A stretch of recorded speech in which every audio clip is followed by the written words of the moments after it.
Tekcham district ki Tekcham assembly constituency ki manung chana lairiba Tekcham dagi Irengband phaoraga Tekcham taba lambi asi tha asigi lagliba tang kuntra phaobagi manungda sembidrabadi mathangi numit tang amadagi lambi asi thingjillagani khongjang sangsilagani haina Irengband gi miyamna fogdorakli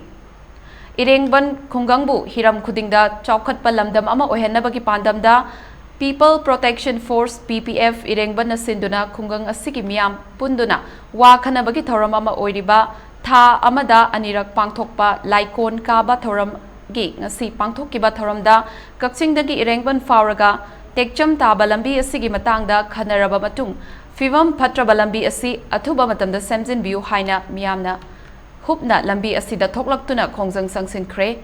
Khongjang aduda saruk yaramba Irengband Turel Mayalikai-dagi Nunglepam William Kauba mioi amana phongdorakpada Tekcham-dagi Irengband phaoraga Tekcham taba lambi asi Irengband miyamgi yamna maru oiba lambi ama oibata natana lamdam asigi lau singu tawriba Tekcham miyamgi su yamna maru oiba lambi amasu oiribani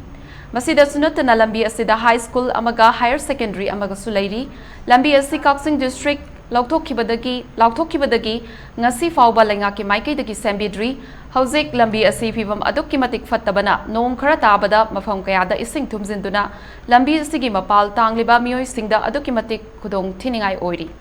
maram asina lambi asigi chatnariba miyamgi khanbiraga paliba lengak asigi chief minister work minister amadi local MLA na achuba matamda mijeng sangbiduna lagliba tang kuntra faubagi manungda sembiu Karigumba lambi asi semnaba thorang leire hairagana phase number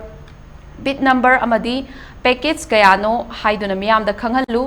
miyamgi kholau amadi haijaba asi thabak oino onthor piraktrabadi mathang numit tang amadagi lambi asi thingjinbagi khongjang changsilagani haina akanba wafam thamlakli ngasigi miyamgi khongjang aduda miyamna Tekcham to Tekcham via Irengband lambi athuba matamda sembiu sembidrabadi lambi thugaigani tawkhaigani haiduna kholau kaya su lauki amaromda Tekcham to Tekcham lambi asi leingak na matam sangna sembiraktabana hauzik lambi asigi fivam ka hena fattabadagi school gi mahiroi sing amadi oja singna chathok chasin tawbada achauba khudong thiba kaya mayok nabana maram oiraga ngasi lambi asida leiba School singi maikaidagi nung thaduna mahiroi singna port hole sing menduna lambi matek khara semjinkhre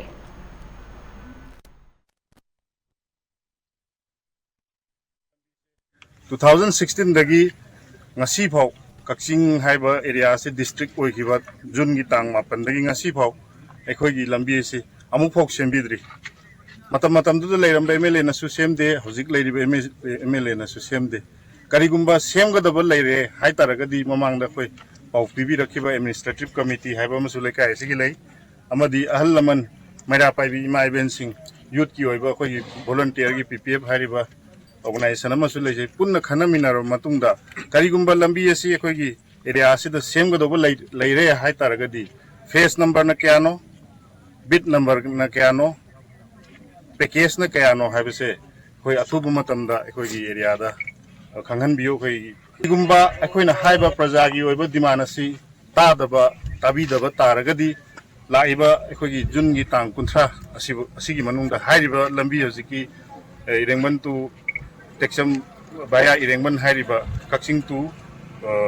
Tekcham via Irengband hairiba lambi asi that 30 phoki manungda mari leinaba singna yengjan bidaba semjan bidaba taragadi khoi lambi asi matam chu pogi oina makhata na thingen